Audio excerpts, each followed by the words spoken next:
Israel? Has there been any debate or discussion on that? Or I guess if it's maybe something that this is going to be an inevitable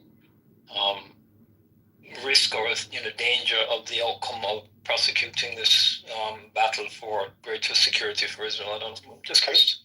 I don't think the children of criminals are like bound to be criminals themselves. So I don't think it's an inherited trait. We were able to wipe out Nazi ideology in a generation or so. I don't see any reason why we can't do that as well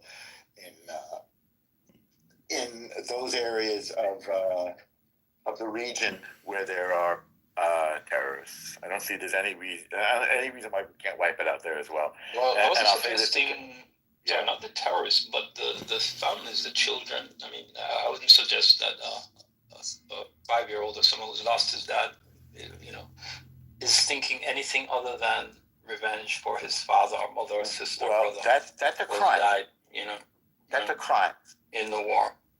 So if they want to commit crimes, then they're going to be held accountable for their crimes. No, I understand that. I'm just saying, is there any consideration to that threat that could be something, or is it just going to be what it is? That Can I? We have to do what we have to do for security. If I might. Yeah. I hope you can hear me, Norm. Yeah. Okay. The let's just call it the academic consideration that Richard is, in my mind, asking about in sort of the ivory tower consideration of if it were like we were playing this game on a like it was a war game on top of a tabletop, and we're considering if you make this move, then there's going to be that move, that kind of thing. Whereas in a situation where there is all-out war, where it is Nazi Germany versus the West, or Japan versus the United States, where complete capitulation is the only outcome that is satisfactory to either combatant. It's kill or be killed. And in that context, the idea that we're going to need to consider, let's say, what are the Jews going to feel like if we kill 8 million of them? Or what are the Chinese going to feel if Mao Zedong kills 50 million of them? The answer questions. But we do know that Germany needed to be completely defeated, unquestionable, unconditional surrender, and the same with Japan. And I think it's the same with the Palestinians, with Hamas. Complete unconditional surrender, and then the new day begins. So if I get your point, I think that there is a endless degree of reasoning. I could maybe add to that. You gave me an interesting thing. Sorry, I didn't mean to cut you, but just to interject this. So, are we to expect perhaps the end of the war at the totality of success of decimating Hamas and making them no longer a threat?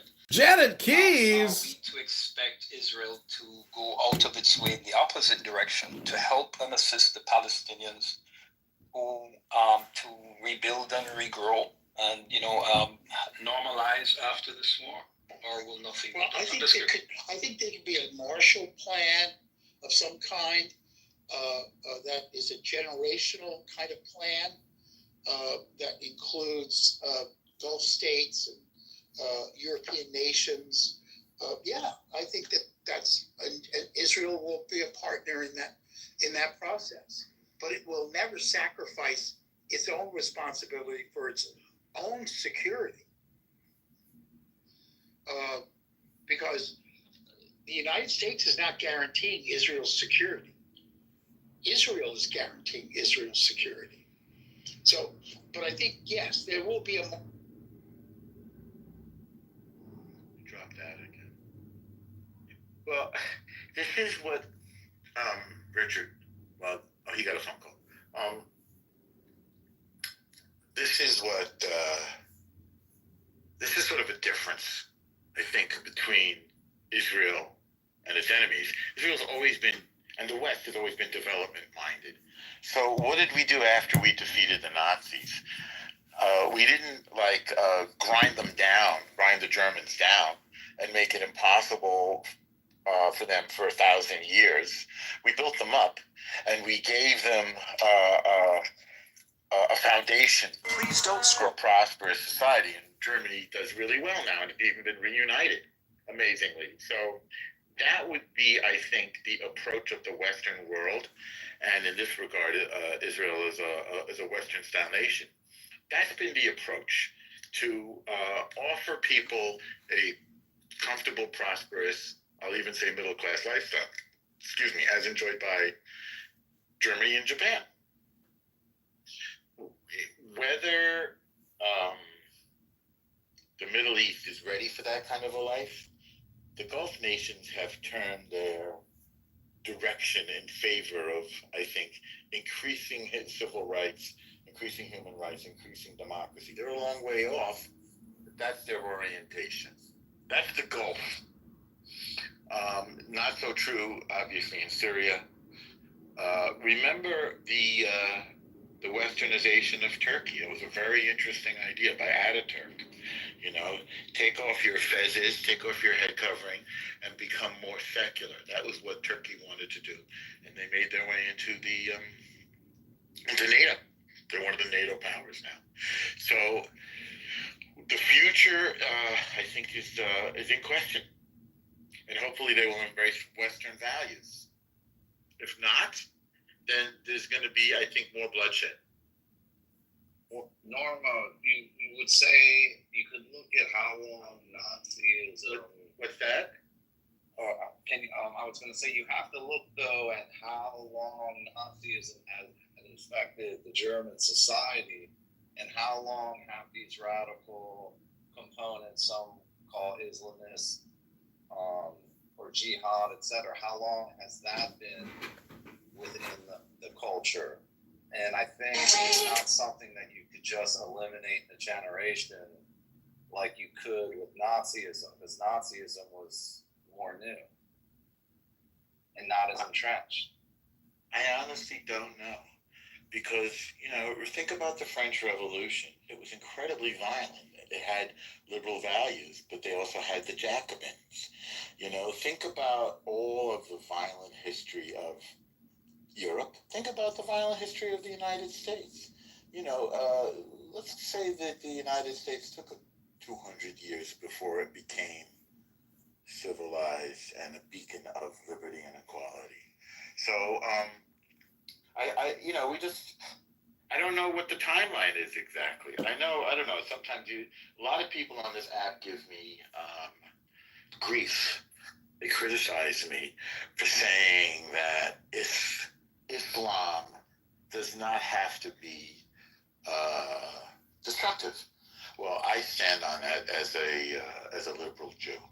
I believe it doesn't have to be destructive. Now, I could be wrong. I'm not an expert on Islam. But it's my hope. And so I'm expressing my belief, which is really a hope that, that the reason why Hamas and others attack Israel is because of the Islamic belief that any land that was once ruled by a Muslim power should never again be ruled by a non-Muslim power. This is why they want Spain back as well, and the Andalus. I'm sure you know about this. Yet, by the way, they're not really pursuing that. You'll notice. So they have to surrender that belief, and I think, look at how, of all places, UAE and Saudi Arabia made peace with Israel. It's remarkable. So it is possible. Jordan. But it's possible if there's a surrender of a belief, or that belief could be so strong. The only way surrender can come is through constant force to surrender. a value that you don't want to surrender, right?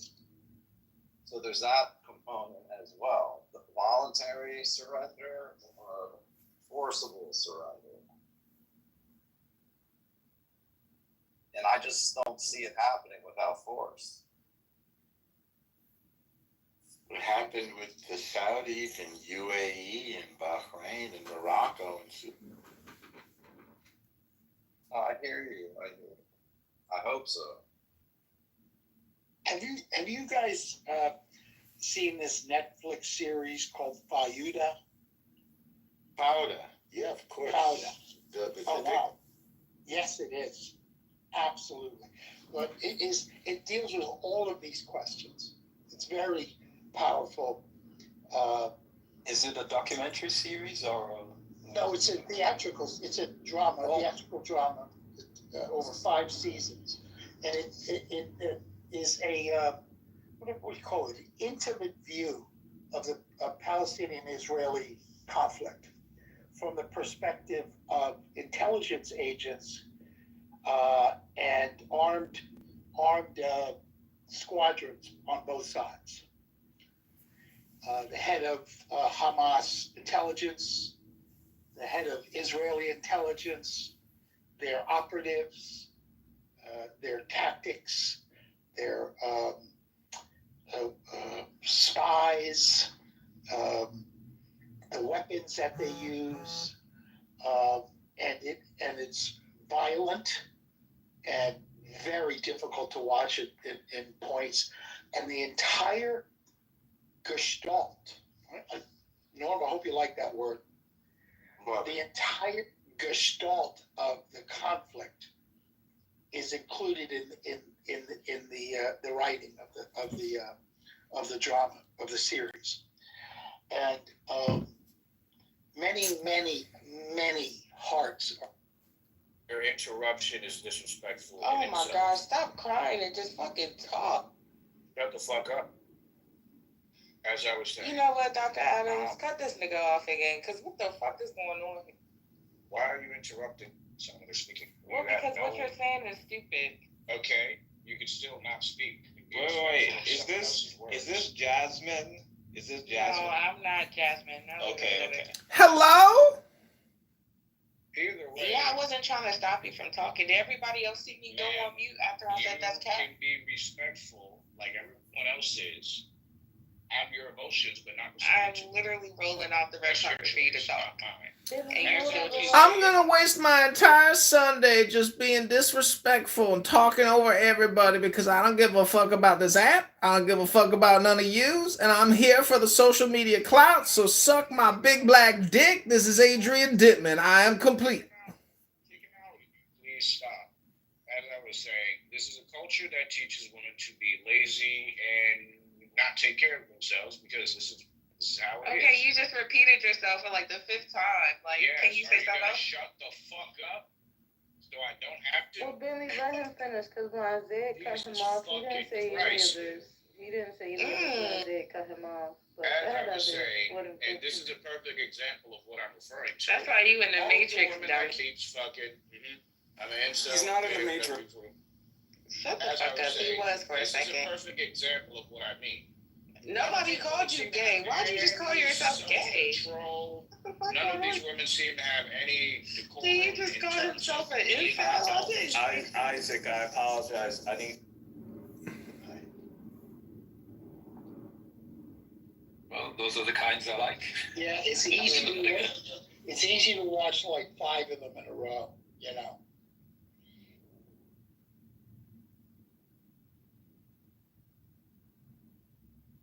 All of the moral dilemmas that we're discussing here contained in it.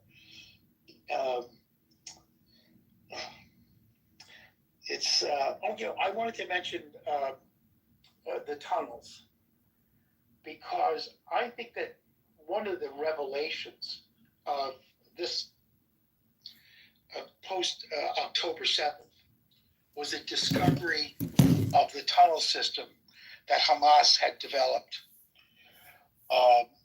in secret, which indicated their they are never going to come to terms with Israel's existence, and that an all-out war was the only logical choice on the part of Israel. So anyway, this is my two.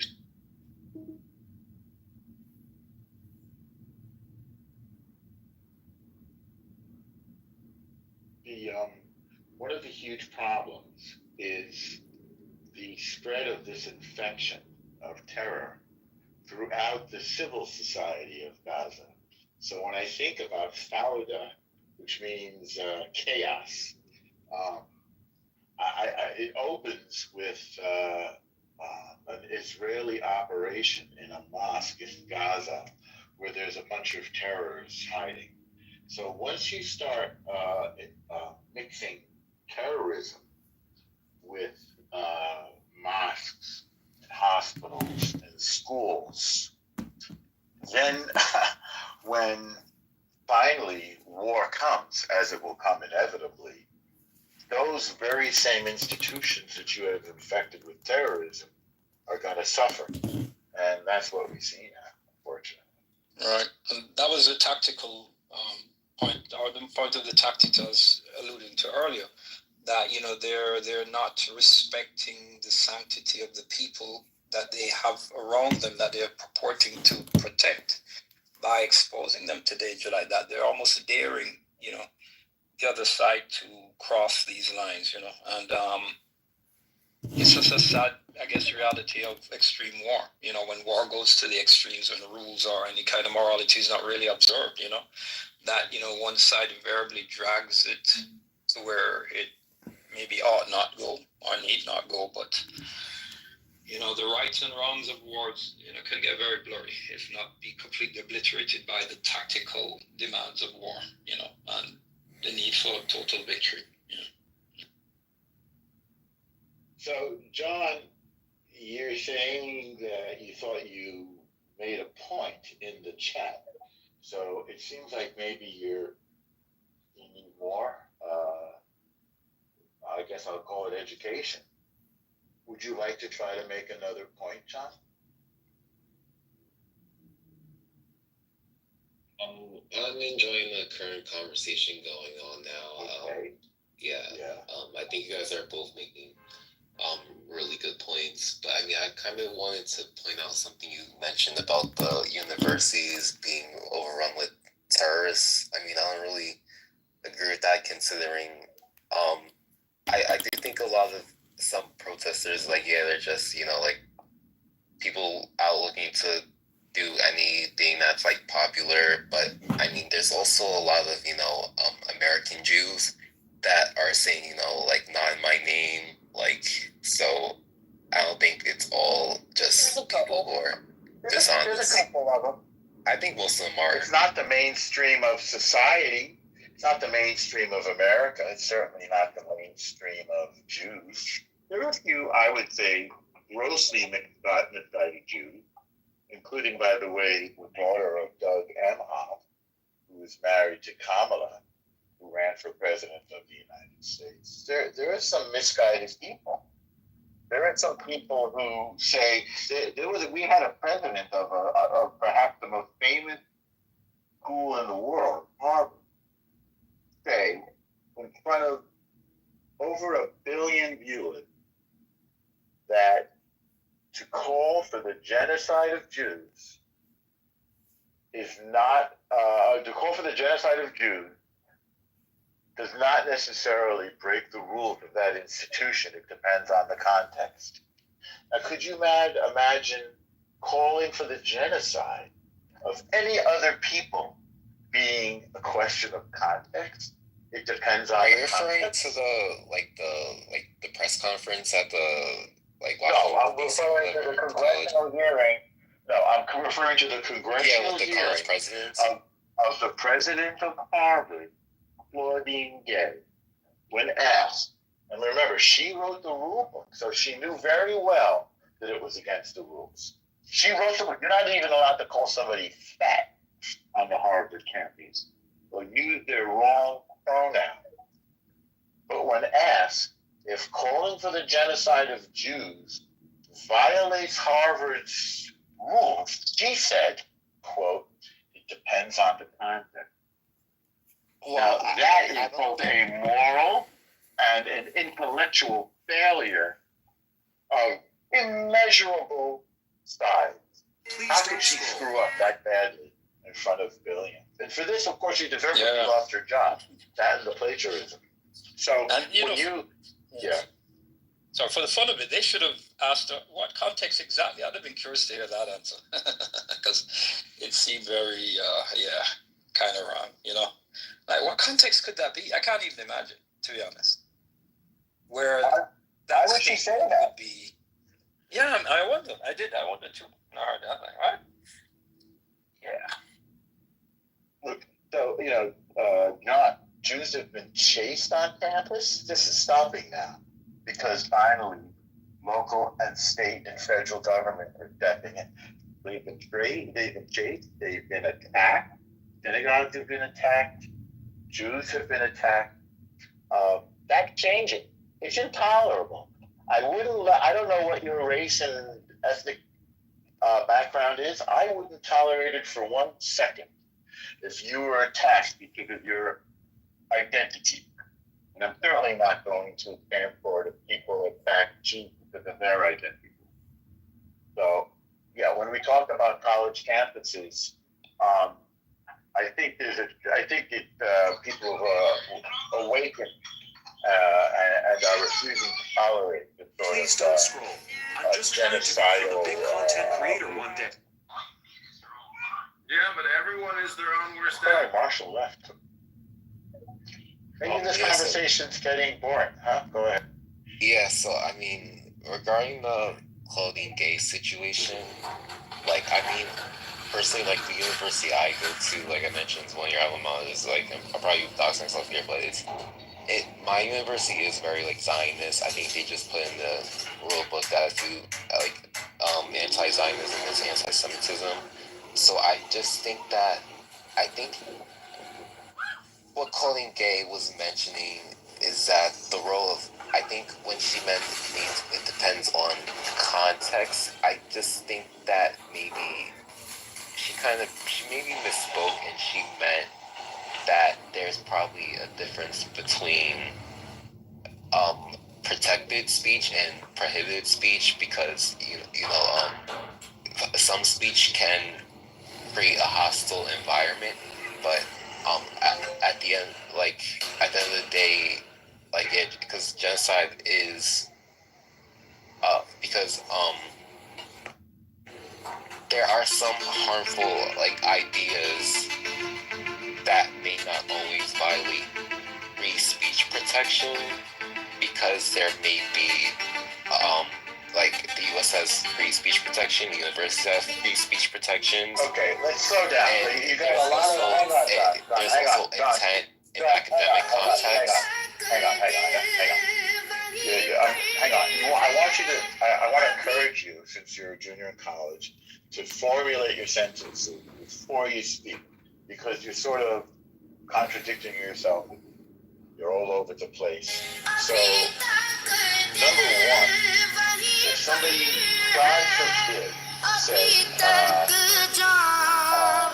from the Atlantic to the Pacific, America will have no fill in the blank, Albanian shepherds, let's say, okay? Or there'll be no white folks, whatever you mean by white folks, or there'll be no Native Americans, or there'll be no Irish, or there'll be no black folks, or America, or, can you imagine that? Can you imagine if you had groups of people advocating for the death of any country in the world? Would that be tolerated anywhere? And then, for there to be people from that country who attend the school. Did that seem like an unsafe work environment? Because that's what the people who are on campus are experiencing, right? So, when you say the freedom of speech is not the same on a college campus, because, as I said, You're not allowed to harass or bully the way these kids did. And by the way, the way these professors did. There are even rules against calling somebody fat. So she had the opportunity to denounce what happened on her campus the day after this horrible invasion and massacre. The Harvard Law School issued a letter in support of the people who did the invasion and massacre before Israel had even responded. So if as a college president, you can't respond to it morally and intellectually and ethically, then I think you're unfit for the position. And that's what the trustees found. And that's what the donors found. So she's out. Now, I again, that's exactly the kind of moral and intellectual insufficiency, I would say even corruption, that there's no reason to tolerate it in America, and there's no reason to try to bargain with it anywhere else, on a college campus or in public spaces. So I'm not sure what you meant by freedom of speech, but when you're attacking Jews, and a country has just undergone a horrible invasion and massacre, and to demonstrate in favor of the people doing that massacre, I think that's incredibly morally wrong, and it's murderous, and I think it's psychotic. And I can't see any campus tolerating that. Freedom of speech or not. You want to talk Israel-Palestine? Sure. Talk Israel-Palestine. Have a conversation about it. But you want to demonstrate in favor of the killer? Well, the thing is, I think she was doing her job, because at the end of the day, her job is also to protect the students. And at the end of the day, like, yes, students do have free speech. Like, we live in a country that values free speech, and like, I think just because something says offensive doesn't mean it's immediately evaluable. You go to college, right? John? Yeah. I think the college has a student handbook, right? Rules? Yeah. John? Okay. See if you can find in your student handbook the right to absolute freedom of speech. You won't find it there. And there's a reason. Because some speech, especially on a college campus, hurts people. So freedom of speech should discuss ideas, if not to advocate for people's death, not to advocate for genocide. She was asked, is it ever okay on the Harvard campus to advocate for the genocide of Jews? She couldn't say yes. But it's against the rules. I don't and she think wrote the thing is complicated, because, like you said, the slogan from... If you open the rule books, you can see that it's against the rules. She wrote the rule book.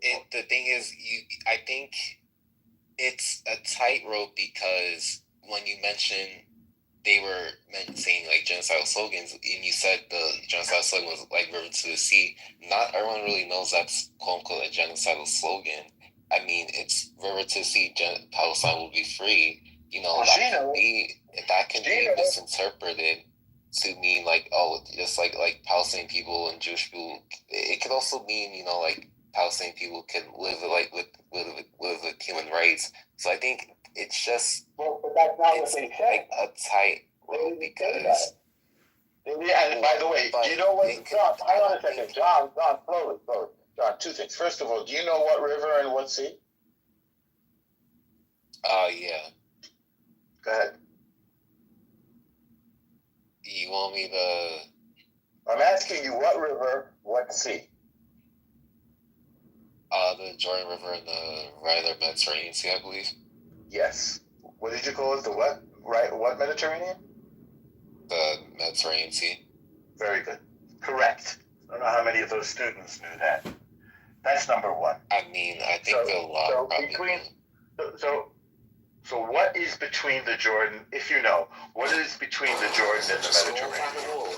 There's a country there. You know what country is there? I'm not sure what it is. What's between the Jordan and the Mediterranean? What country? inside. Let's say. I'm looking for my brother. Well, of course, Israel, but there's also the disputed territories of Gaza and West Bank. But they didn't say that the West Bank will be free, Judea and Samaria will be free. They said between the Jordan and the Mediterranean, between the river and the sea, Palestine, which again, But that means those Israel has to go territories together are commonly referred to as Palestine, is it not? Like they even have a flag. Which territories? But Gaza and West Bank, aren't they commonly referred to like as collectively as like Palestine, like the land of the Palestinian people, like they even have their own flag. But do you understand that in between the Jordan and the Mediterranean there's Israel? So what happened to Israel? Right. Where is Palestine? I mean, but just because they didn't, their claim is that all of this is Palestine. Can I read a paragraph, Norm? Totally. A paragraph is a lot. Hang on for 1 second, John. And okay, hold on to your paragraphs because I want to. Well, hold on for your paragraph for 1 second. Also, Don, you said that your college is Zionist. What do you think Zionism means, John? I don't think this is relevant to the top discussion. Well, you mentioned Zionism. I want to see if you know what Zionism means. I want to see if you use it knowing what it means. You said you're in school. But I don't think this is relevant to the topic. So it's relevant because very relevant. If you're going to use so if you don't know what it is, there's no shame. This is not your real name. We don't know you. I do know what it is, but I don't think it's relevant to the discussion. It's dead on topic. So do you know what it is? Okay. Please tell us what it is. Give me some time to Google it. Please tell us what it means. I do. Well, I think its simplest meaning is probably just support for a Jewish homeland. Good enough. That's what you think it means? It's good enough. Yeah. The right of the Jewish people to live safely in our homeland of Israel, and the capital of which is Jerusalem eternally. Okay, hang on, somebody's calling me. I'm going to call them back. Okay, so do you think, is there anybody, who do you think is not a Zionist using that definition? Who do I think is not a Zionist? Yes. Apparently, from your context, I imagine you are. Is there anybody who is not? Are there people who want Israel to die? Oh, yeah, but how's that relevant to the discussion? Well, we're talking about people demonstrating for a whole nation to die. But don't you think that's pretty relevant? I think many people hold different opinions, and you can disagree with them, but I don't think that is necessarily hate speech. Like people can be, anti-Zionist. Definition of what? What? Of Zionism? Well, there's a dictionary. Many people hold different definitions of what? People have different opinions regarding this topic. I mean, I think some people which topic? Maybe whether Israel deserves the right to live? Zionism, yeah. Okay. Talking about from the river to the sea? Yeah, we were talking about that. So I know. I just wanted to. Yeah, I just had an interesting paragraph. Okay. Could you imagine people getting together and demonstrating for the death of Italy or France or Cameroon or you name it, Albania or Ukraine? Death? Really? Well, is that okay? I think quoting gay kind of hit on that. It kind of depends on the context, Say it again. Because America, we operate on a different basis. Like at the end of the day, there's policies that in most colleges and universities, there's policies that look at things like setting the audience and the tone. So I think that context matters, and I think that ignoring that doesn't make you principled. I think it's just lazy. In which it's okay to advocate for the death of a nation on a college campus. Yes. Is there one? I can read this paragraph. Okay. All right. But So you talked about Palestine being the West Bank, John, right? Didn't you say? Where you talked about from the river to the sea, and you said, well, that includes the West Bank, but pretty much that's it. Do you know what Hamas's definition of Palestine is? What's the part about? No. Okay, I'm going to read you their revised charter, not their really, really difficult first charter. Palestine, which extends from the River Jordan in the east to the Mediterranean in the west, and from Ras Al Nakria, which is the Arabic version for Rosh Hanikra, which is all the way in the north in the Golan Heights. Right near Lebanon, in the Galilee. In the north to al-Rasha, which is the Arabic name for Eilat, which is all the way in the south of Israel. In the south is an integral territorial unit. It is a land and the home of the Palestinian people. So if they're trying to free from the river to the sea, it's not just the West Bank. It is all of Israel. I accept the See that? Some people might have a problem with that. You're playing our I mean, but like I said, most people commonly refer to the West Bank and the Gaza territories as Palestine. No, but they're saying from the river to the sea, Palestine will. Hold on, listen. But from the river to the sea, Palestine will be free. That's the nursery school rhyme that I hear on college campuses. From the river to the sea, Palestine will be free. Free, free Palestine. So here's the definition of Palestine. Before you give the definition, fuck Palestine. There is no one like you. So we're talking about wiping out the state of Israel so Palestine will be free. If you can't realize what you're cheering for, you really need to examine what you've learned throughout your life. Well, I'm not because you're not being a critical thinker regarding this topic. They're not saying, hey, free the areas that Israel conquered in the 1967 war. No, they're talking about freeing all of Palestine, which is another place name for all of Israel. Well, you see why some people could have a problem with that? Well, I understand. I understand why people have a problem with that. Like, totally understandably. Like, especially Jewish people. Like, I totally understand. But I think that personally, I just think I'm a bit critically thinking about it maybe a bit more, because at the end of the day, yes, that speech is fuck Palestine. There is some unfortunate speech, but so have you tried to talk to people and educate and how them? Their word.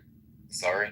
Have you talked to people who don't understand this? You're saying you understand that it means for the destruction of a state of Israel, but have you talked to other people and explain what free Palestine means?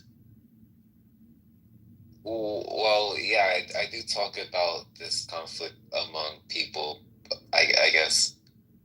But, I mean, at the end of the day, like I said earlier... At the end of the day... Don't you realize that the IDF is freeing Palestine? Just take it for what it is, bro. But, anyway, we live in a country that values free speech, and I think you guys are kind of... Yeah, but free speech is not absolute and is not absolute on college campuses, which are private property. In the public square, you have free speech. The public square meaning you're in downtown Boston, you're in downtown New York, you're in a place owned by the federal government, the place owned by a city park. That's the public square. Walk onto NYU property, which is private. They have the right to limit your free speech. You can't just say whatever you want. And by the way, even in the public square, you can't say whatever you want.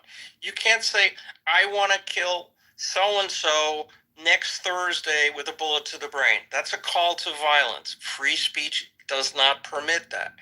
So by extension, you can't call for the eradication of people as a very specific group of people. That's a call to violence. You don't get the absolute right to open your mouth and say whatever you want. That's not the First Amendment. You understand that? I mean, Right. I totally understand that. Like, you're completely right about that as well. But at the end of the day, I got the clip right before they can end it. I'm gonna call that at the end of the day. That shit is hilarious. See, I knew I couldn't walk away because I knew that fucking Jay Bresca, the pimp would kick me. That's where the conspiracy comes. That's your opinion because of your lack of education of letters. Can I say something to PhD? Yes, ma'am. Okay. I don't like to call people coon, so I won't call you a coon. But I think you're speaking with a white man's tongue. Damn. Okay, and I respect that. Raccoon. Just call me coon, bro. I respect your opinion, man. What up, gang? Gang, gang. Gang. I don't gang. I go bang, bang. I mean, you know, so if that's how you feel, that's how you feel. I'm not offended. I'm not really offended by that. You got a white tongue. All these guys were just talking about. All these guys were just talking about how cool I am and stuff, and how I'm part of the clique. Got a white tongue, Anthony, let's smoke this out of here, man. Everybody in this motherfucker. Anthony can go head on with his short, angry ass. Like the fuck? Like, fuck Anthony.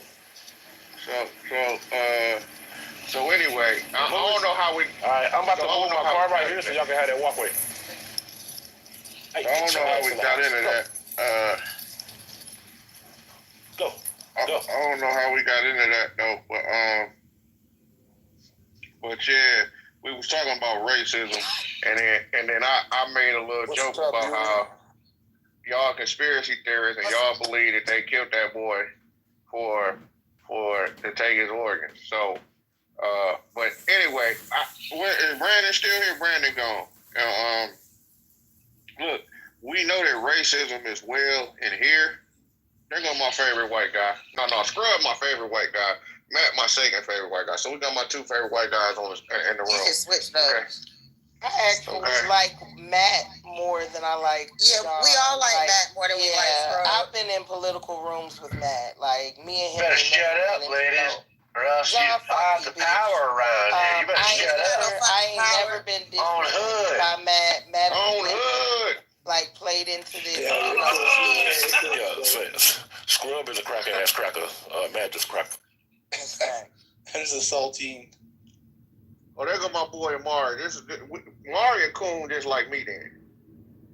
Come on, Amari. I need some Coon alliance in here. Amari not that. Please don't because Amari lied on me yesterday. And, I'm still kind of hot about that. Come on. Uh-oh, Amari. What you lying on? Smoke, we good. Smoke, we good. We don't even need to bring that up. We good. Now, Amari heard Juliet and some other people lying on me while they're saying that I dox people and all this kind of stuff. And Amari said she doxed my friend. I ain't never doxed nobody on this app. Okay. So. Yeah, you lied on me. Mari got a call. Yeah, I know. I'm going to sit here. I was about to leave and go see who I could beat up in the hallways, but I'm going to sit here for a second. When he get off that phone, I'm back on his app. So that's disgusting. Let's talk about it. Those are my two favorite white people there, Andrea. You hear me, Andrea? Hey, give me 1 second. I gotta get the water out the trunk. I hear you. My problem is, and I deal with other people all the time. The colored people. I deal with colored people all the time. And the fact that I deal with colored people and they know how to deal with me, I find it a little bit, I don't even know what word I'm looking for the one that keeps yelling, on hood. I find that very disrespectful. I keep trying to mimic who we are when we can speak in the same rooms that you can speak in it probably better. On hood. Well, he's trying to. No. What's cracking, nigga? Hold on. Yeah, it's a real one in here now. On what hood, blood? He's trying to. He's making fun of our. Yeah, but I don't think it's anything to make fun of. That we are where they are. Making fun of our ghetto culture. PhD, don't play with me in here with this nigga, blood. He making fun of our ghetto culture. But we're not making fun of. But we're not making fun of his white trash. Trailer park trash. Okay, but actually I do all the time. Actually, I do all the time. Yeah, I don't. I don't. Okay, so it's all fun and entertainment. So that's why, you know what I'm saying? So that's why you called my name. You called my name, and that's why I spoke. Otherwise, I would have just been on chill. Okay. Because ignoring. All right, I'm sorry. You're right. But since you called my name, I'm telling you that I think it's some bullshit. Okay. I'm sorry, sweetheart. Bullshit. Oh shit. Oh shit. Hey, Kelly, can you go like? Get him, Miss Andrea. Oh, Kelly is here now. There we go. Can you go away for like 5 minutes? What's up, No, Kelly, you stay right here. What's up, Miss Kelly? Kelly, go away for 5 minutes. 5 minutes, Kelly. Mama Kelly, you stay right here. Kelly, we need you to go away. Best behavior, just so you know that. Kelly, we need you to go away for like 5 minutes. PTR, very nice PTR, Kels. Thank you. And thank you, Scrub. I heard what you said. How you feeling, I'm glad that Kelly? you're on your best behavior. Thank you. Kelly? Thank you so much. Scrub has not been on his best behavior. Come on. Who said that? Kelly, we need you to go. Kelly, we need you to go. You see Matt down there agreeing. Scrub has not been on his best behavior. Beauty, come on. Kelly, we need you to go surf the hallway. He said the N-word, Kelly. Scrub said it. Yep. No, he I didn't. never said the N-word. Did he say that? Scrub. Yes, No, I never said What that. is going on? Come on, Scrub. That is crazy. I never said that. He asked me, he said, can I say the N-word, guys? That's why I asked if I could do that. But, you know, of course I never did. Kelly, That I would be just racist asked and you to go offensive. surf the hallway Ask for it me, is racist. Kelly. Asking this. So wait a second. You need me to go surf the hallway so that you can act in a manner that is beneath the manner of a PhD? Is that really what you're asking of me? You would like No. I'm a white man here. I don't want you to have to hear that, Kelly. We was getting some business clear, and so I just didn't want you to be a part of that. Some business. I often wonder, how many alternate timelines I don't know. do you Next to destroy? mine, I'm born white man up in here. Mayor, what do you Hey, look, you know what I'm on. Brandon. Whatever you want, I'm on. You already know what it is. He asked Did me, somebody remove he him? asked me, he said the N-word. What up, Big Mark? What up, Big Dog? Y'all want you have to go anyway. Mayor, he asked me, he said the N-word. I know you didn't.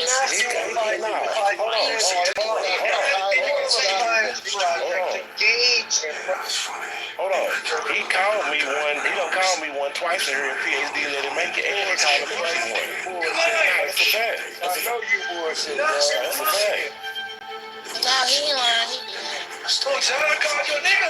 Twice. And a meeting. All us niggas in the Why chat. is blood in here? Why is he in here, Franklin? I just want to know. John, you gonna catch these hands, brother. We ever see. Why is Because if we kick him, it's gonna make another wrong form, so it's no point in kicking. We ever see the streets gonna catch his hands. Ain't no point in kicking them because PhD is gonna close the door and make you on, another bro? reform. So PhD, what you on, bro? let him deal with Why it. you get their hands on that shit? Together. All right, hold up, man. Anthony. That was Where's Anthony, Look at man? your hands on John. You better stop playing with I'm right here, man. What's up, Ted? It's right there. Who did you remove, Anthony? Where do you live, John? Brandon kicked the rocks, yo. Where do you live, John? Why, man? Why? Yo, the nigga was talking mad shit. Oh, Man, so man, you know, like, you got to show some self-control.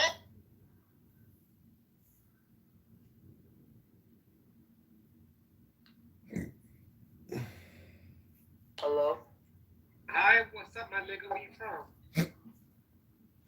I'm from New York. Why do you use so much profanity, Rick? I Fresh fish. Tyler's fresh fish. No, be nice to Tyler. This is my friend. This is my Everybody's friend. gonna feast on the fish. Yeah, let us help you sexually groom your next victim, you freak show. Stop with the profanity, you F-word, N-word. It's disgusting. So Tyler, this is a troll room. So this is a troll room, Tyler, where I told you about yesterday. So don't take it seriously. Is this a new child you're adopting?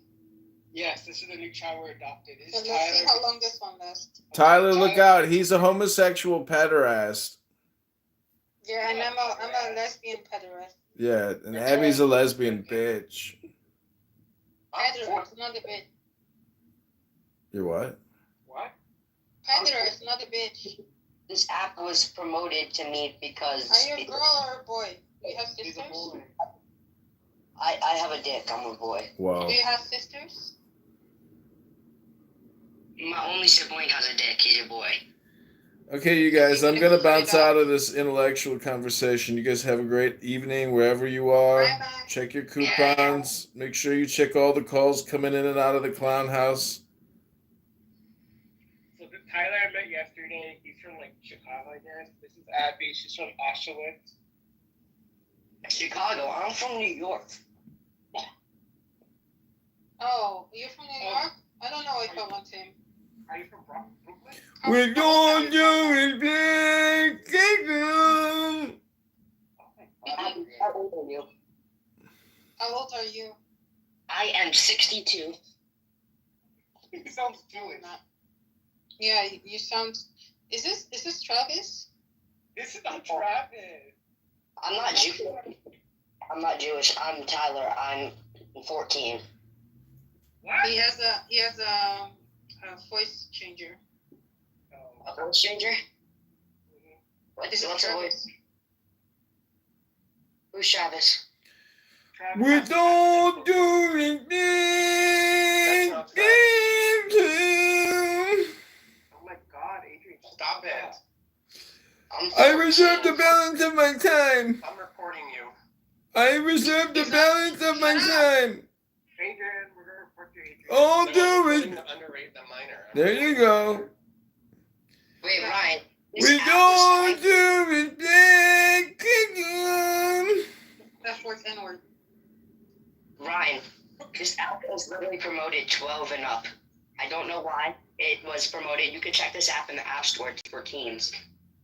No, it's not. We don't do it big kingdom. This app is not for teens.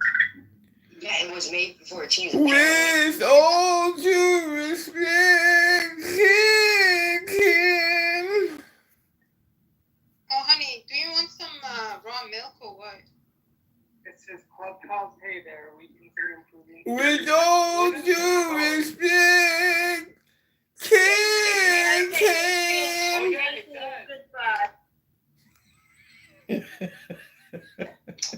Yeah.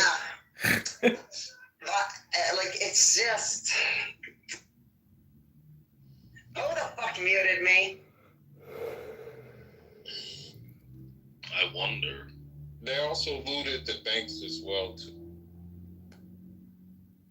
Oh my God, Mark's got the newest update for us. Go ahead, Mark. Tell us the new update. In the new update there, can you talk like a human being? Go ahead, Mark. Tell us the truth. You know everything. You act like a normal human being. You know everything, Mark. You're so smart. Tell us the truth. Give us the latest update on God.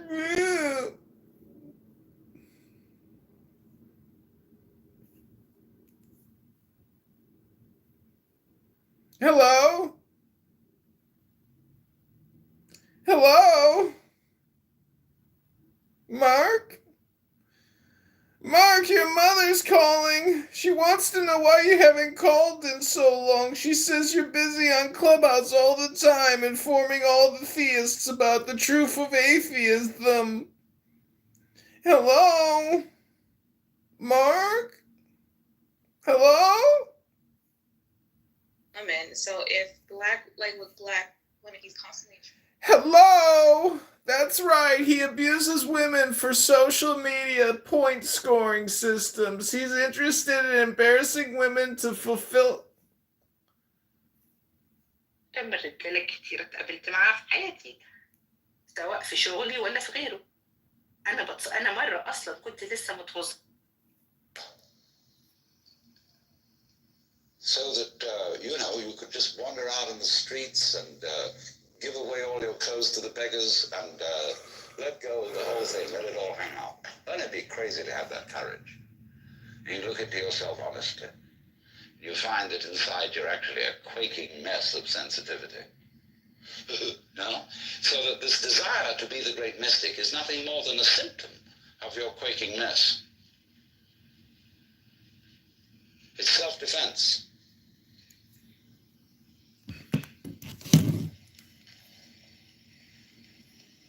So you think, wow, we'll do that yoga bit, and we get real tough.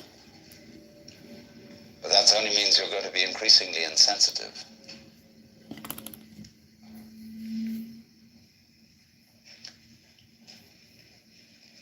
Running away from the quaking mess. Escaping. You never can. You're stuck with it. There's nothing you can actually do to transform your own nature into unattached selflessness, because you have a selfish reason for wanting to do it. Well, that's pretty depressing, isn't it? You mean to tell me that the only people who get really enlightened and liberated are those whom the grace of God somehow hits in an arbitrary way, and all you can do is sit around and wait? Well, let's begin with that supposition. Let's suppose there's nothing we can do to change ourselves. Psychotherapy, religion, all this is absolutely in vain. There's nothing you can do about it. It's like trying, as I said, to bite your own teeth or lift yourself up by your own bootstraps. Incidentally, it struck me as funny, a lot of people are using that phrase in the wrong way. They say when something very difficult has to be done, we have to lift ourselves up by our own bootstraps. You can't. It's impossible. That's terribly depressing.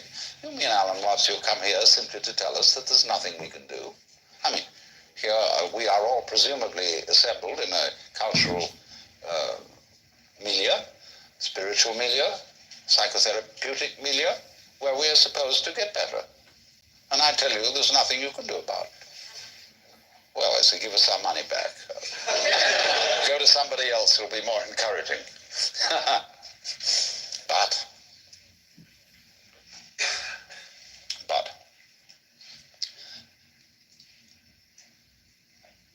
what does it mean that you can't do anything about it?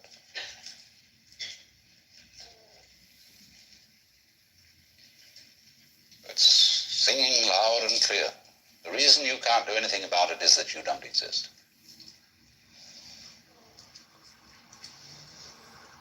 That is, as an ego,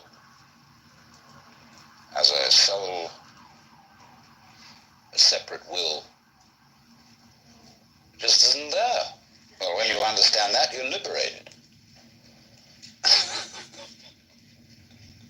They say in Zen, you cannot take hold of it, nor can you get rid of it. In not being able to get it, you get it. When you are silent, it speaks. When you speak, it is silent. Now, don't misunderstand me. This is not any kind of fatalism. When I say you as you conceive yourself to be, that is your ego, your image of yourself, isn't there. It doesn't exist. It's an abstraction. It's like 3. Did you ever see 3? It's plain, ordinary 3? No, nobody ever saw it. So it's a concept. It's a vikalpa. So in the same way as oneself.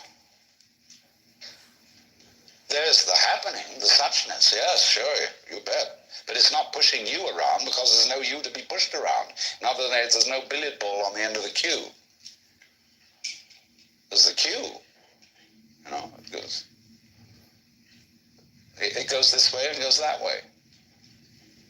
They call a Buddha a Tathagata, one who comes or goes thus. This way and that way, see? He went that way.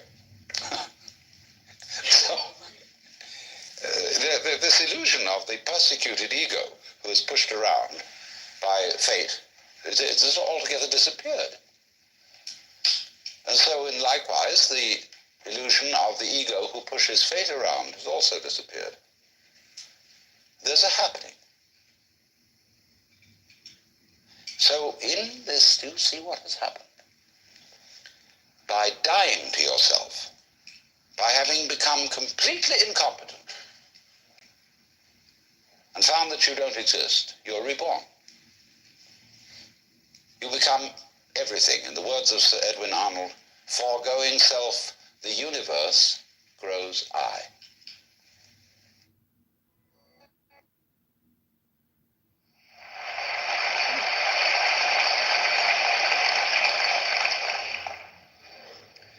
I want to start by giving what may be to many of you a new definition of the word myth.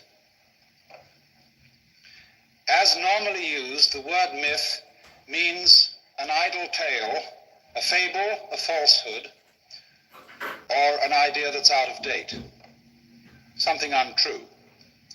But there is another, older and stricter use of the word myth, whereby it doesn't mean something untrue, but it means an image in terms of which people make sense of life and of the world. Supposing, for example, you don't understand the technicalities of electricity, and somebody wants to explain them to you. He wants to explain about the flow of currents. Well, to do that, he compares electricity with water. And because you understand water, you get some idea about the behavior of electricity. Or if an astronomer wants to explain to you what he means by expanding space, he'll use the metaphor of a balloon, a black balloon with white spots on it. The white spots represent the galaxies. And then if you blow up the balloon, they all get further away from each other at the same speed as the balloon blows up. In neither case are we saying that electricity is water or that the universe is a balloon with white spots on it. We are saying it's something like it.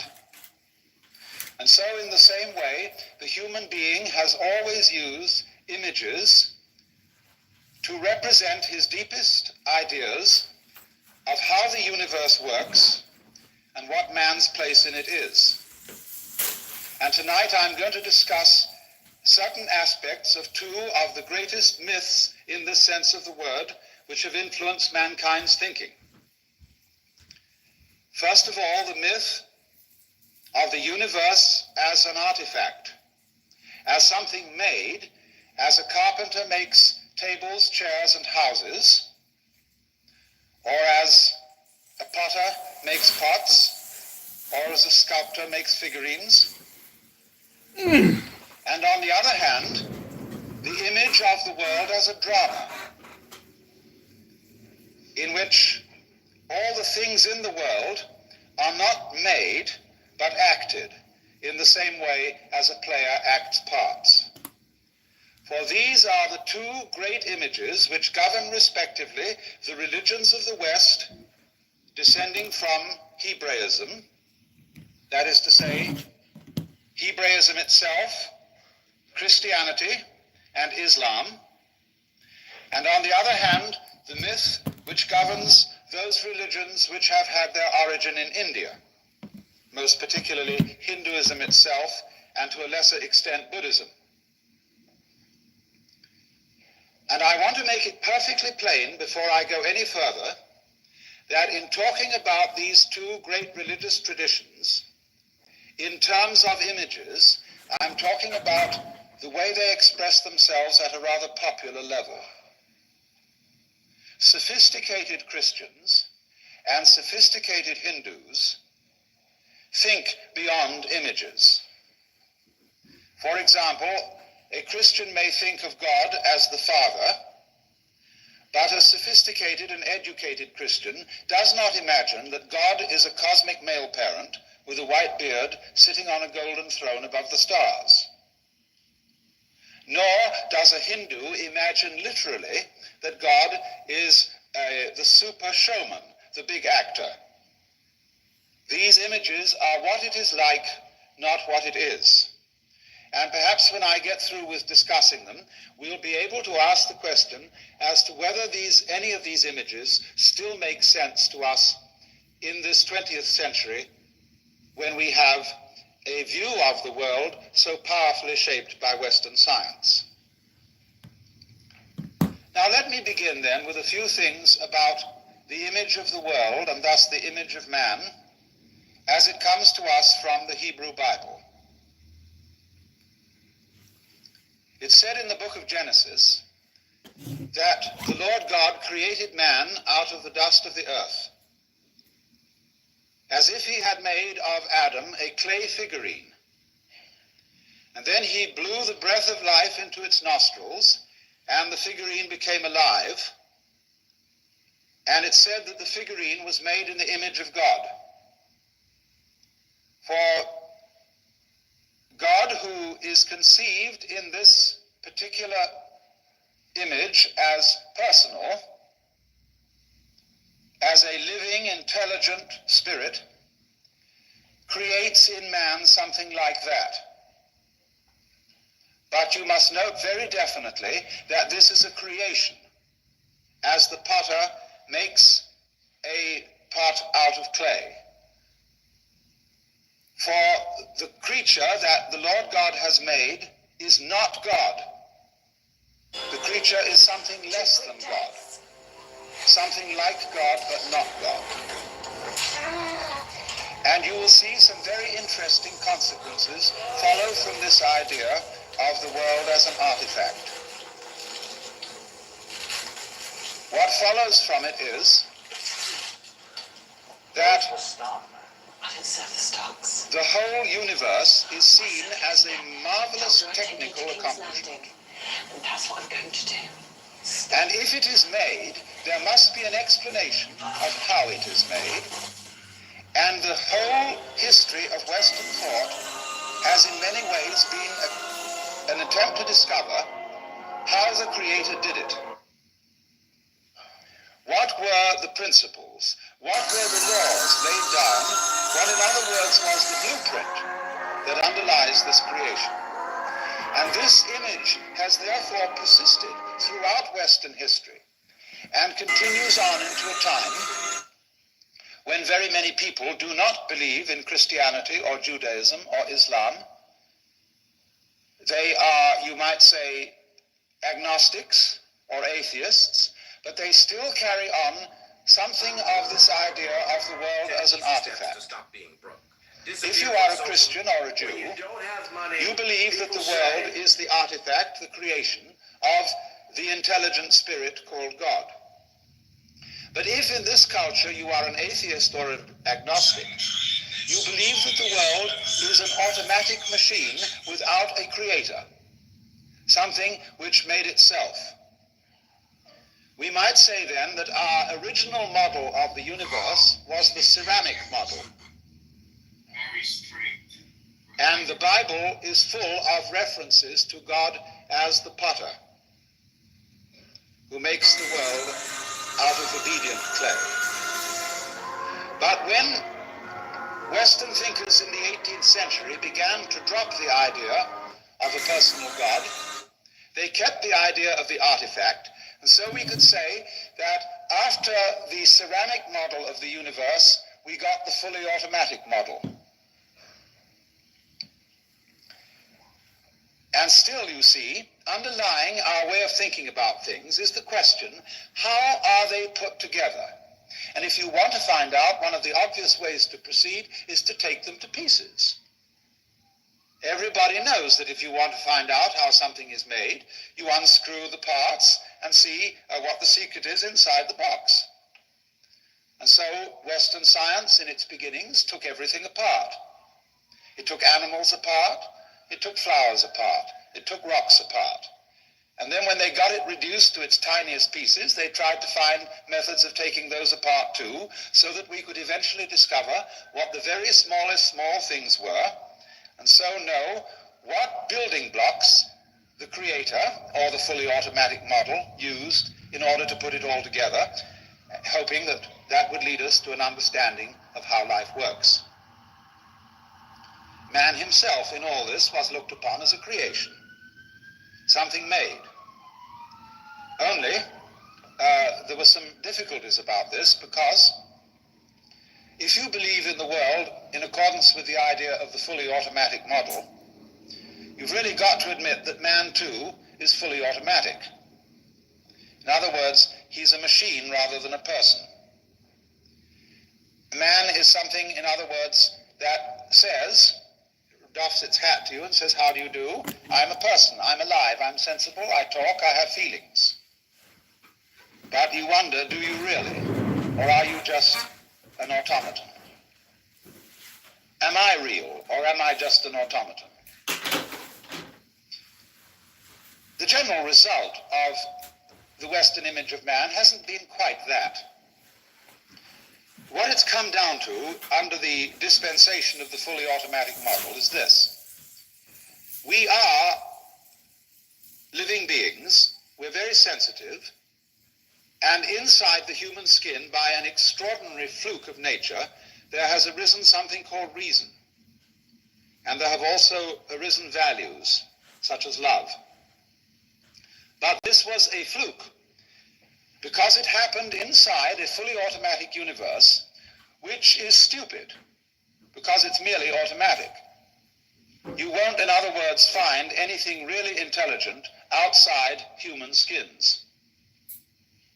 And therefore, if that is so, the only thing that people can do, if they want to maintain reason and love in this universe, is to fight nature and beat the stupid external world into submission to the human will. And so the war against nature is the great project thus far of Western technology. Because you see, each one of us, because we have inherited from thousands of years of history a view of man as something made, and almost of a sort of breath breathed into a pot of clay, or an image of clay, a kind of, each one feels himself as a globule of consciousness or mind, living inside a vehicle called my body. And since the world outside that body is stupid,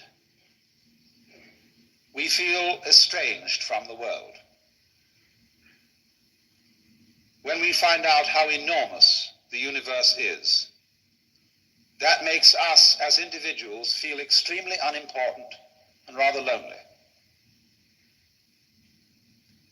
Because you see, we consider ourselves, our basic image of ourselves, is of a soul or an ego or a mind, all by itself in its little house, looking out at a world that is strange and that is not me. I am therefore a brief interval of consciousness between the darkness and the darkness. And that isn't too happy. I would like to be able to believe that it was more than that. If I could, so many of us say, if I could only still believe that there is an intelligent and eternal God in whose eyes I am important and who has the power to enable me to live forever, that would be very nice. But for many people, that's an extraordinarily difficult thing to believe. Now I want to contrast this image of the world with another, what I call the dramatic image as distinct from the image of the potter, or the ceramic image. And this will be the presiding image of Hinduism. Their idea is this, that God didn't make the world like a technologist but he acted it. That is to say, every person, and everything for that matter, every tree, every flower, every animal, every star, every rock, every grain of dust, is a role or part which the Godhead is playing. You must understand, of course, that the Hindu image of God is a little bit different from the Jewish, the Christian, and the Islamic. When I was a boy, little boy, I used to ask my mother interminable questions. And when she got sick of it, she said, "My dear, there are some things in this life that we're just not meant to know." Well, I said, "Will we ever know?" She said, "Yes. If you die and then go to heaven, God will explain it all." And so I used to hope that on wet afternoons in heaven, we would all be able to sit round the throne of grace and say to the Lord, "Why did you do this and why did you do that?" And he would explain. Every child in the West asks his mother, "How was I made?" And nobody knows, but they know that perhaps somebody does, and that'll be God, and he'll be able to explain. Likewise, if anybody gets mentally deranged and claims to be God, we always humor such people by asking them technical questions. How did you make the world in 6 days? Or if you're God, why couldn't you change this plate into a rabbit? But that is because in our popular image of God, God is the supreme technocrat. He knows all the answers. He understands everything in detail and could tell you all about it. But the Hindus don't think of God that way. If you ask the Hindu God, "How did you create the human body?" he would say, "Look, I know how I did it, but it can't be explained in words, because words are too clumsy. In words, I have to talk about things slowly. I have to string them out, because words run in a line. And lines add up to books, and books add up to libraries. And if I explained to you how I made the human organism, it would take all eternity for me to tell you. Unfortunately for me, I don't have to understand things in words in order to make them happen. Nor do you. You don't have to understand in words how you breathe. You just breathe. You don't have to understand in words how to grow your hair, how to shape your bones, how to make your eyes blue or brown. You just do it. And somebody who does understand to some extent, maybe a physiologist, he can't do it any better than you can. So that, you see, is the Hindu idea of divine omnipotence. And that is why their images of the gods very often have many arms. You'll often see the god Shiva with 10 arms, or the Buddhist Avalokiteshvara with 1,000 arms. And that is because their image of the divine is a sort of centipede. A centipede can move 100 legs without having to think about it. So Shiva can move 10 arms very dexterously without having to think about it. And you know what happened to the centipede when it stopped to think how to move 100 legs. It got all balled up. So in this way, the Hindus do not think of God as being a technician in the sense of having a verbal or mathematical understanding of how the world is created. It's done in a simpler way, just like that. Only if we had to describe this simple way in words, it would be very complicated, but God, in their idea, doesn't need to do so. But the remarkable difference is that the Hindu doesn't see any fundamental division between God and the world. The world is God at play. The world is God acting. Now, how could you possibly arrive at such an idea? Very simply, when he tries to think why there is a world at all, because if you think about it, it is extraordinarily odd that there is anything. It would have been much simpler and required a great deal less energy, for there would have been nothing. But here it is. And why? Well, what would you do if you were God?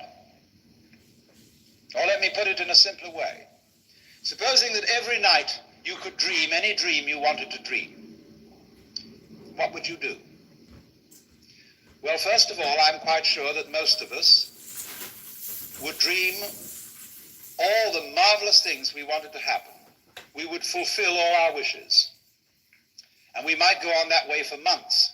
Besides, you could make it extraordinarily rich by wishing to dream 75 years in one night, full of glorious happenings.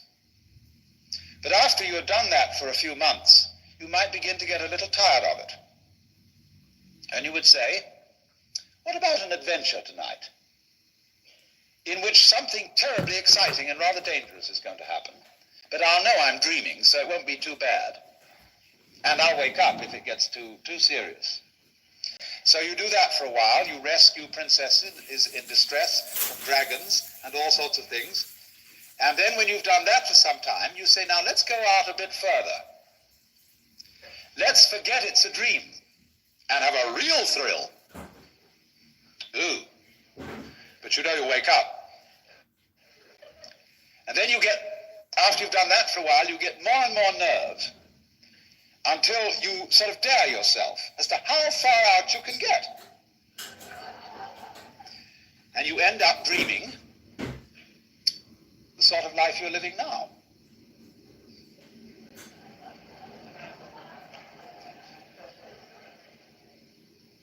Now, why does one do that? Why would one do that? The reason, the Hindu would say, is that the basic pulse of life, the basic motivation of existence, is what we call the game of hide and seek. Now you see it, now you don't.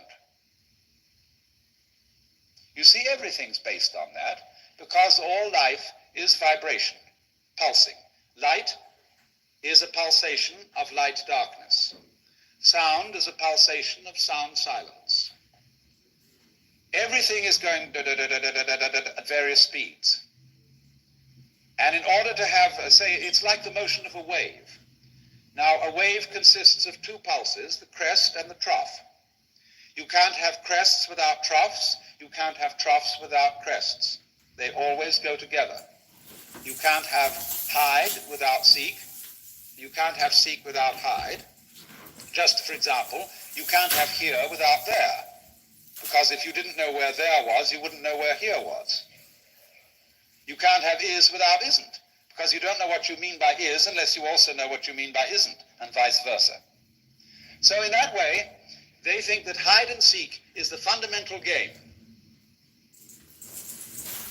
As if the Lord, God, the Brahman as they call it, said in the beginning, get lost, man. Disappear, and I'll find you again later. And then when, you know, the disappearance gets very far out, then the contrary rhythm begins, and the dreamer wakes up and finds out, whew, that was a relief. And then after a rest period, in which everything is, of course, at peace, starts all over again, because the spirit of adventure springs eternal.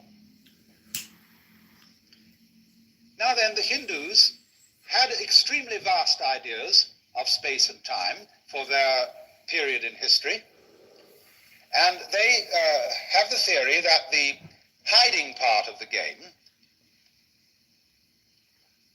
goes on for 4,320,000 years, a period called a kalpa, K-A-L-P-A in Sanskrit. And then the seek part, that is to say, let me put it this way, the dreaming part is followed by the waking part. The dreaming is the hiding, where the Godhead imagines that it's all of us. Then for another 4,320,000 years, there's a period of awakening. And then at the end of that, again begins the dream. Now the dreaming period is further subdivided into 4 stages.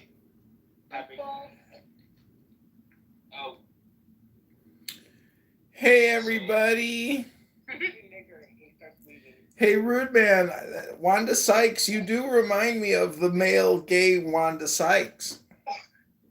I told you. You said Wanda Sykes or Ron? You said Wanda Sykes or Ron DeSantis? I wonder what Wanda Sykes would say if she knew you were doing such accurate analysis of baddies. Randy's in here. Hi, Royama Delambara Heliteng Shode. It's Randy and Abby mixed together. It's Rabby. Oh, that Rabby guy. What's up, Rabby? What's up, Moshe? What's going on? I didn't say anything. Death. Who's dead? Who's that? Whoever, the guy that's Abby and Randy mix. Rabby. Rabby.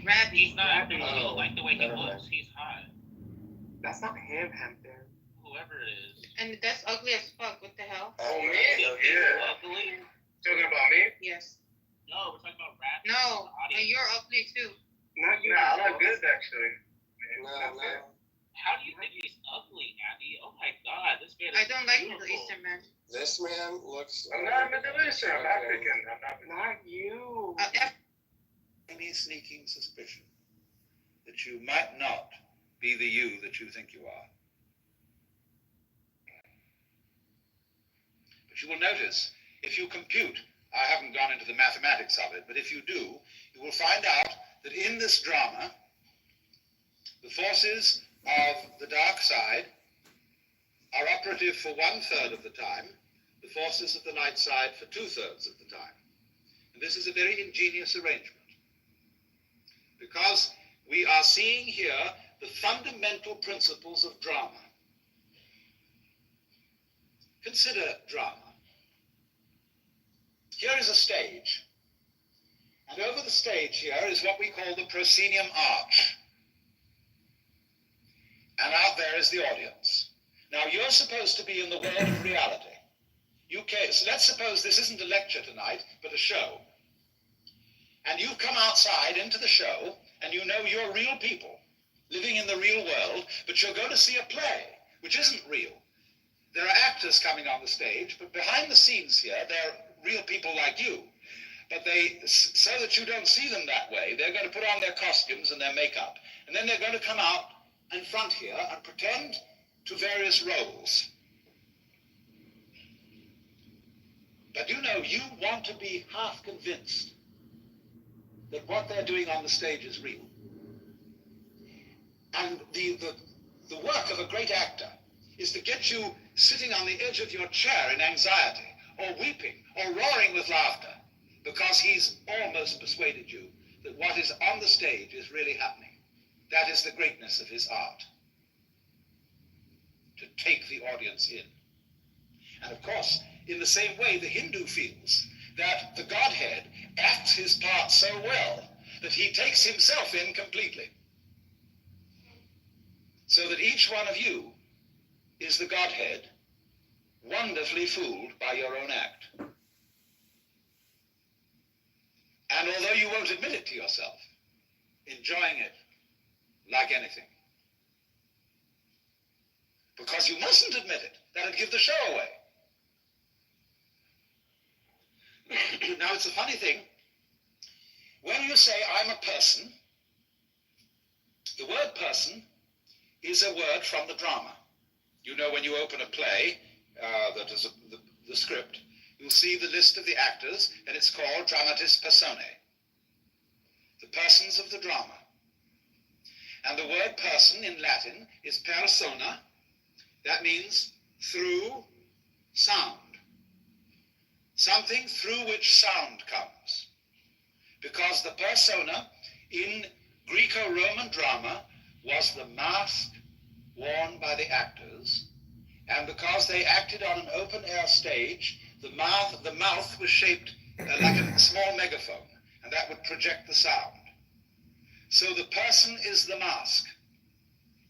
Isn't it funny now how we've forgotten that? And so Harry Emerson Fosdick could write a book called How to Be a Real Person, which, if translated literally, is How to Be a Genuine Fake. Because in the old sense, you see, the person is the role, the part played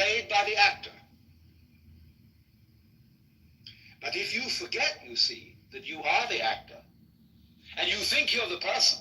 You've been taken in by your own role. You're enrolled. You're bewitched, spellbound, enchanted. So then, look at something else about the drama and its nature. In the drama, there has to be a villain. Unless, of course, you're acting some kind of a non-play, which doesn't have any story. But all fundamental stories start out with the status quo, where everybody's sort of going along, and then something has to come in to upset everything. And the interest of the play is, how are we going to solve it?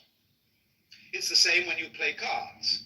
Supposing you're playing solitaire. You start by shuffling the deck, and that introduces chaos.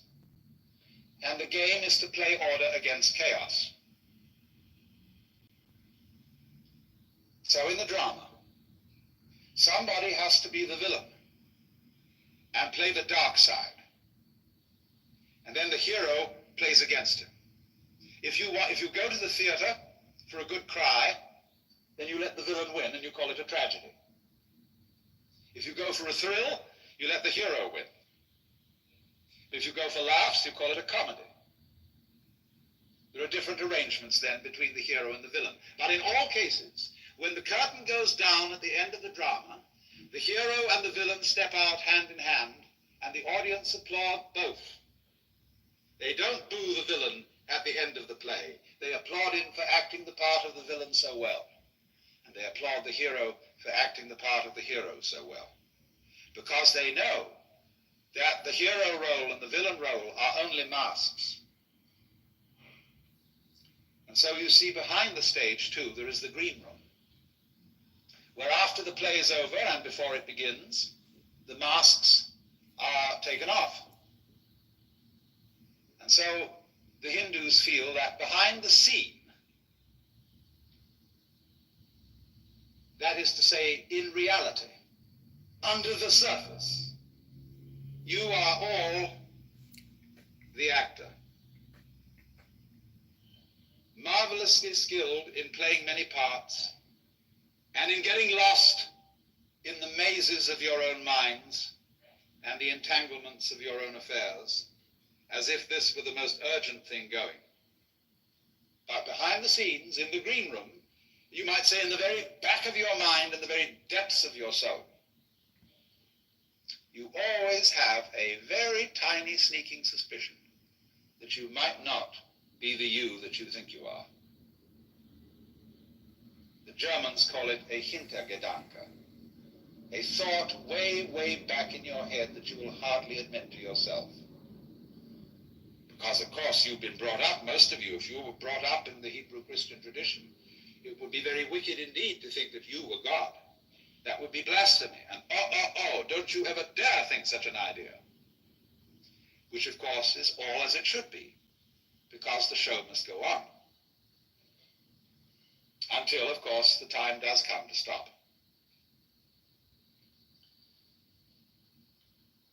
Now, you will see that this involves two quite different ways of dealing with the fundamental question. Two fundamental questions. One, what is man? That is, who are you? And in the Hebrew Christian answer, we more or less say, well, I'm me. I'm Alan Watts. I'm John Doe. I'm Mary Smith. And I firmly believe I am, because I really oughtn't to think anything else, ought I? And that me is a finite ego, or a finite mind, whatever that is. On the other hand, the Hindu will say that the real self, which he calls Atman, A-T-M-A-N, is what there is. It's the works. It's the which than which there is no whicher, the root and ground of the universe and of reality. The next problem where they differ so sharply is, well, why have things gone wrong? Why is there evil? Why is there pain? Why is there tragedy? Now, in the Christian tradition, you have to attribute evil to something else besides God. There, God is defined as good. To gather his breath again for 3 minutes. By the time he stopped moving, the dude was dead because he had been suffocated. He was choked to death. He still had a heartbeat when the police officers arrived. He was essentially brain dead. There's no way to know that.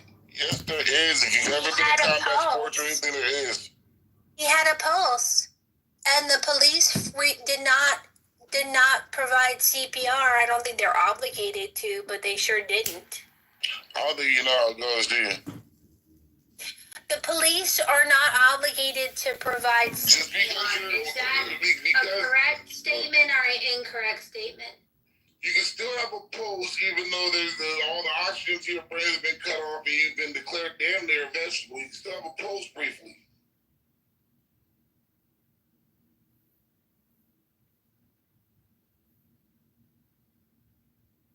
Made evil and made someone else its victim. It isn't like... Can we got a picture? Who's this? That's me. Oh. Yeah. Go ahead, Rick. Play the GIF. Make those titties jiggle. Yeah, there it goes. Yeah, Rick, go ahead. Talk like a girl, Rick. Talk like a girl, Rick. Lure him in like a fisherman with a fishing net, just trapping all the young men to your cause, Rick. Go ahead, Rick. Dance it up, Rick. Go ahead. Talk like a girl. Shake it, yeah. But Rick did say that she was a trans, though. She's not. It's a gay man. I'm a trans woman. Listen, this is the thing. So, trans woman is a gay man. No, it's different. A trans. Because it seems to undercut the foundations of moral behavior and say, well, if good and evil are created by God, isn't this a universe in which just anything goes? I mean, if I'm God in disguise, surely if I realize that, I can get away with murder. Well, think it through. Didn't I point out that in the game, as the Hindus analyze it, the evil part has 1/3 of the time, and the good part has 2/3? What sort of a game do you want, anyway? You will find out, see, that all